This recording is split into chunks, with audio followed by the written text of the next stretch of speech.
అల్లూరు సీతారామరాజు జిల్లా కొయ్యూరు మండలం వెలగలపాలెం పంచాయతీ సేకేపాలెం గ్రామం వీధికి చెందిన కొర్రా నీలవతి భర్త చంటిబాబు గ్రామస్తులు అంబులెన్స్ డ్రైవర్ టీం కూడా డోలి మోతతో 2 కిలోమీటర్ల దూరంలో ఉన్న అంబులెన్స్ వరకు తీసుకొచ్చారు. రాజబాబు మీడియాతో మాట్లాడుతూ తరాలు మారినా కాలాలు మారినా మా బతుకులు మారడం లేదు. ఎందుకంటే ఈరోజు ఎంపీలు ఎమ్మెల్యేలు పుట్టిన పంచాయతీలో డోలి మోతలంటే మాకు స్వాతంత్రం రాలేదని దీన్ని బట్టి అర్థమవుతుందన్నారు. ఎక్కడ అభివృద్ధి జరిగిందని అని అన్నారు. కనీసం సొంత పంచాయతీలో ఏం జరుగుతుందో తెలియని పరిస్థితిలో ఉన్నారు నాయకులు అన్నారు. ఈ కూటమి ప్రభుత్వం అయినా మా కష్టాలు అర్థం చేసుకుని 2 కిలోమీటర్ల రోడ్ బ్రిడ్జ్ నిర్మాణం చేయాలని ఆయన కూటమి ప్రభుత్వాన్ని కోరుతున్నామని అన్నారు. ఇదే మార్గంలో బడికి వెళ్లే పిల్లలు గర్భిణీ స్త్రీలను రోగులను తీసుకుని రావాలన్నారు. అడవి తల్లి బాట కార్యక్రమంలో భాగంగా డోలీ మోతలు లేని ప్రాంతాలుగా గ్రామాల లక్ష్యంగా చేయాలని ఆయన సూచించారు. కాబట్టి ఈ 2 కిలోమీటర్ల దూరంలో ఉన్న రోడ్డు సౌకర్యం కల్పించి ఇవ్వాలని ఆయన కోరారు. గ్రామస్తులు నాగేశ్వరరావు, శ్రీను, నూకాలమ్మ, ఆశా వర్కర్లు పాల్గొన్నారు.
అదు మహేంద్ర పాత్ర పెట్టి అక్కడ నుంచి ఆ కాలదర తిద్దు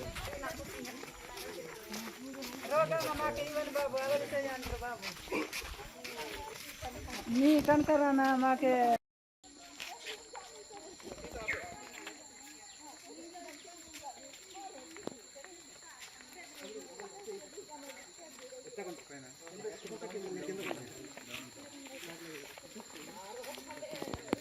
నాగేంద్ర ఆ రోడ్డు బాగాలేదు కదా.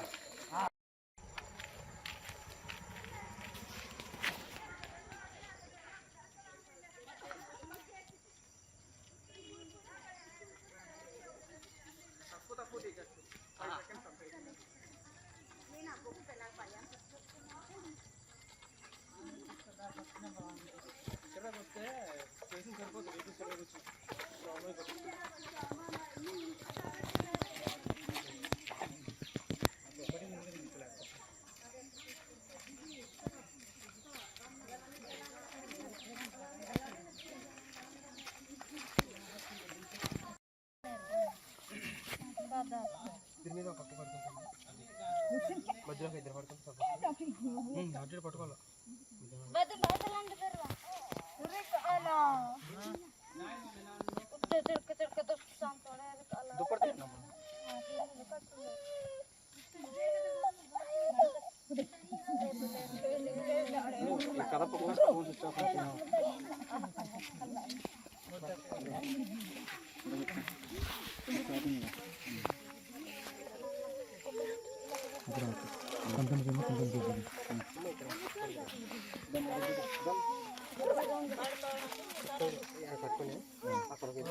మధ్యలోకి ఇద్దరు ఎదరోకి ఇద్దరు మొత్తం 6 పట్టుకుంటా వాడికి కొద్ది సపోర్ట్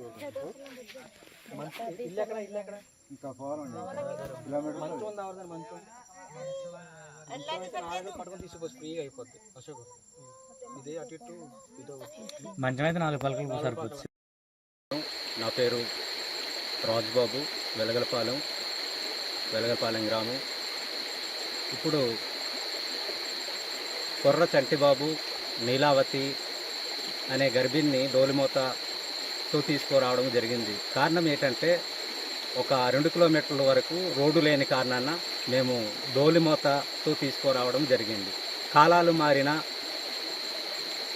ప్రభుత్వాలు మారినా మా కష్టాలైతే ఈనాటికి తీరలేదని ఇదే నిదర్శనం. కాబట్టి నేటి ఈ కూటమి ప్రభుత్వం అయిన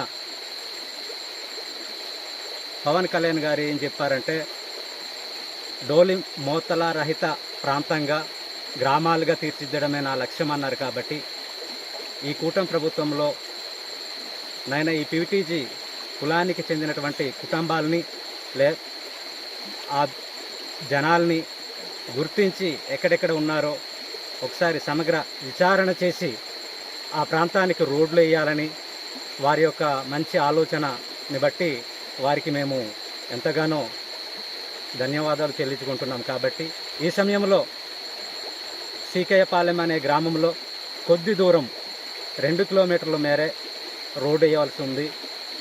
ఇక్కడ బ్రిడ్జి కూడా నిర్మించాలి.